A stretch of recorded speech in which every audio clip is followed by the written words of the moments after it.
Good afternoon and welcome to The Rundown. I am your host, Captivating Christian, and here are some of your top stories for today, the 16th of December. Lawmakers in the 11th hour, negotiations on coronavirus relief. And in other political news, Senator Lindsey Graham introduced a bill to completely repeal Section 230. Senator Lindsey Graham introduced a bill on Tuesday that would repeal Section 230 of the Communications Decency Act. It is an important internet law. And Georgia's Secretary of State says that it is embarrassing that the GOP Senate candidates Kayleigh Loeffler and David Perdue badgered his office for information they already had. And Betsy DeVos urges career staff workers to resist as Biden takes over. The secretary's remarks come nearly 4 years after frequently sparring with career employees of her department. And in an Ahmaud Arbery update, new police videos show the men charged with murder just moments following the shooting. One blames Mr Arbery for the shooting and says that if he had just stopped, this wouldn't have happened. And Don Lemon of CNN says bye girl by telling off former CNN contributor Kayleigh McEnany for attacks on the media as the White House press secretary. And megachurch pastor Joel Osteen denounced as a drifting scumbag after he and his megachurch pocketed millions in coronavirus relief. Let's get to the news.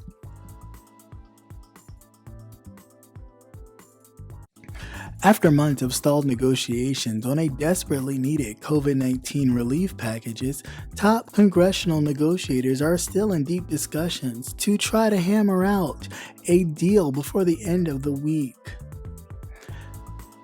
Speaker of the House Nancy Pelosi have invited Mitch McConnell, who is the Senate Majority Leader, to the Capitol Hill office to finalize both a massive $1.4 trillion spending bill and an additional COVID-19 relief.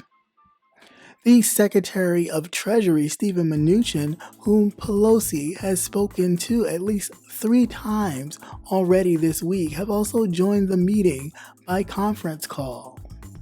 Lawmakers are still working on details of this spending bill that would fund the government through September 2021.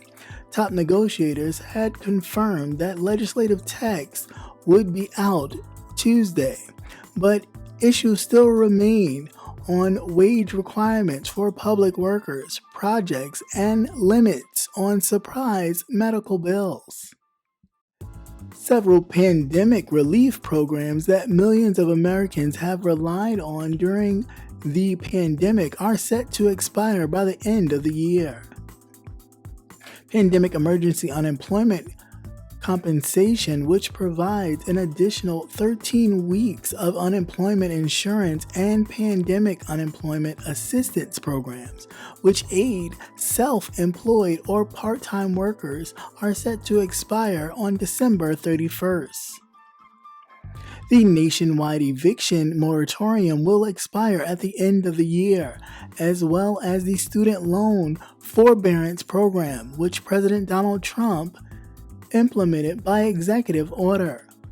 Tax credit required paid sick leave for family sick leave for self-employed individuals will also expire, and the Paycheck Protection Program to assist small business owners stopped taking applications back in August, and the boost of $600 in federal unemployment insurance ran out in late July.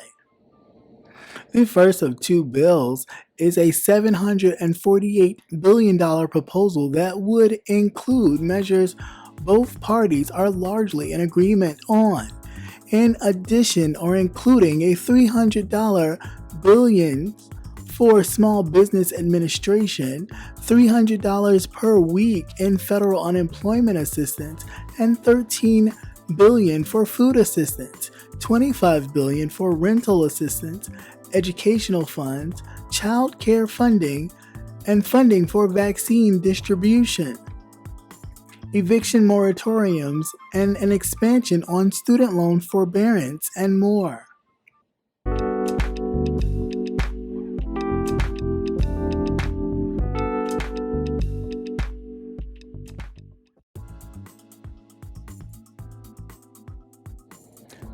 Section 230 shields websites from being held liable for what it posts on them by third parties.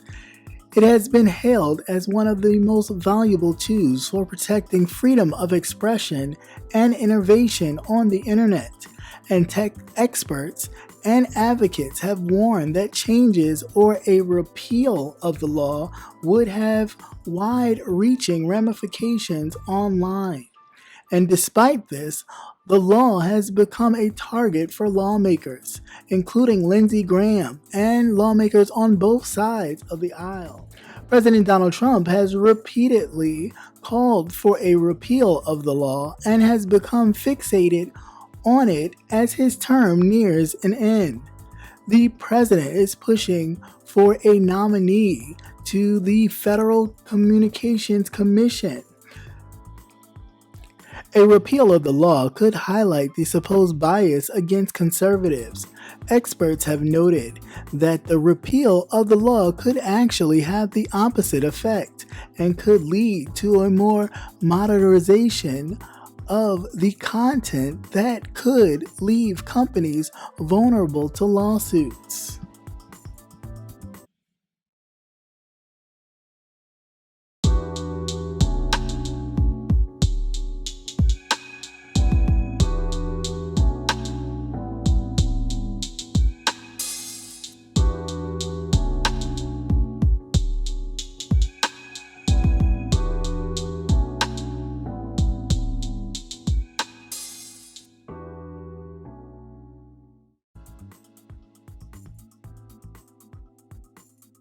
The Georgia Republican Secretary of State didn't mince words on Tuesday when he called out his own party's two Senate candidates, David Perdue and Kayleigh Loeffler, for hounding his office for information that they campaign already had. Loeffler and Perdue, both whom are running to retain their seats in Georgia's upcoming Senate runoff, released a statement earlier that called for Georgia's Secretary of State to comply and release a final list of newly registered voters following his failure to do so ahead of the start of early voting. The National Republican Senatorial Committee said in response that it had the requested and received copies of the newly registered Georgia voters every day, and the NRSC confirmed that it shared that public data with Perdue and Loeffler's Senate campaigns. In addition to information about newly registered voters, the list also contained other demographic information, the date voters registered, and the date of the last vote they cast. The Secretary of State and Georgia's Governor Brian Kemp have faced a barrage of insults and criticisms from President Donald Trump and his allies, who blame the Republican election officials for not doing enough to help Trump overturn the results of the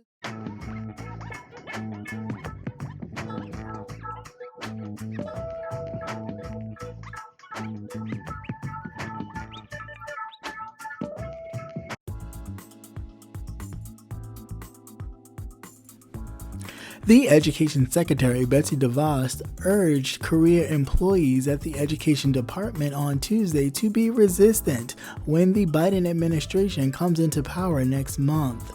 During a department-wide virtual meeting to discuss the shift to the new administration, DeVos acknowledged that most of the agency's thousands of career employees will be here through the coming transition and beyond.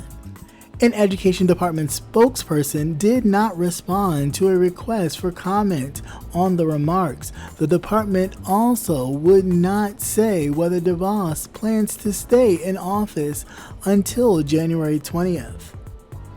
Political appointees at the Education Department also sought to investigate and punish career employees who they suspected of leaking information to the press.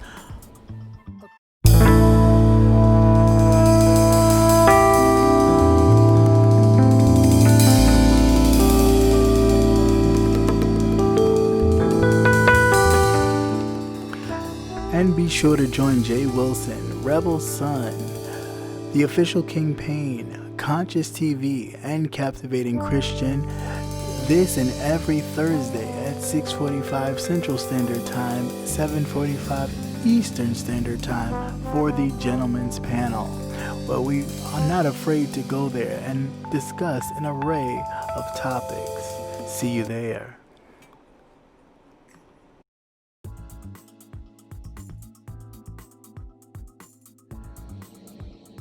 In new police body cam footage released in the Ahmaud Arbery murder case includes one of the alleged killers blaming Mr. Arbery for the shooting and another potentially admitting to hitting him with a truck.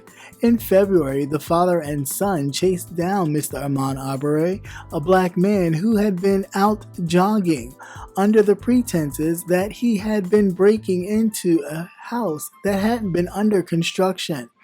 After they stopped him, a struggle ensued, and the son, Travis McMichael, shot and killed Ahmaud Arbery with a shotgun. The footage shows officers approaching the McMichaels while Mr. Arbery's bloodied body laid in the street. An officer on the scene calls his colleague that Mr. Arbery is about to be a 10-7 man. That is police code for out of service. In a later clip, the elder McMichael tells the officers that he was yelling to his son not to shoot anyone, but then said Mr. Arbery grabbed for the shotgun, which prompted his son to shoot him. He told the officers that they allegedly seen Ahmaud Arbery breaking into houses that were under construction numerous times. Both men justified chasing Mr. Arbery down by claiming he had been breaking into houses. Alright, so you're a passerby coming through? Nah, not necessarily. Okay. I'm on the porch and I see him running by, and I see them come by in the white truck. Okay, you guys running by this direction here? During 184 traffic, I didn't want to interrupt. Right. So when I we see did him, receive a call from another man. Like the people getting broken into out here. Right. You know, so I hollered at them. I said, y'all got him? And he just kept running. He was full bore running down Burford. They got down to the end down there somewhere. I must have passed him because I pulled out of my driveway. Was going to try to block him. But he was going all around it, and I made a few moves at him, you know. And he didn't stop. Truthfully, need to be cleared of this because I had nothing to do with it.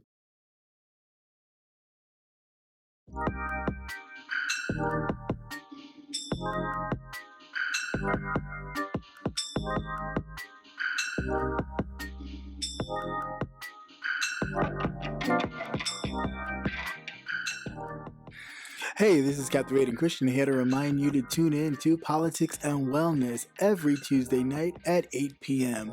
Politics and Wellness every Tuesday night at 8 p.m.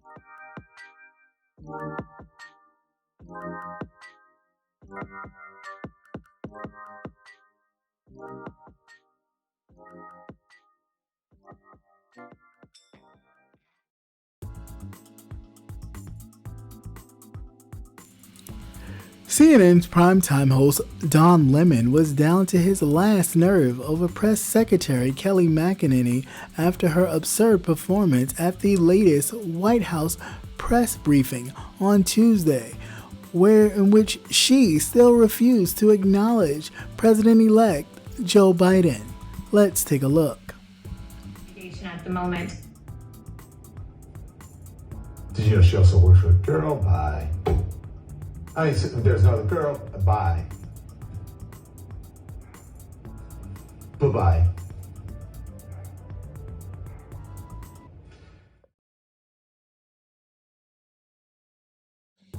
Joel Osteen's megachurch in Texas got millions of dollars in federal loans as part of the coronavirus stimulus package, which sparked backlash across the internet. The prophetic gospel pastor of the Lakewood Church in Houston received a $4.4 million loan through the Paycheck Protection Program, part of the Congressional CARES Act, and the first time lawmakers gave direct financial assistance to houses of worship.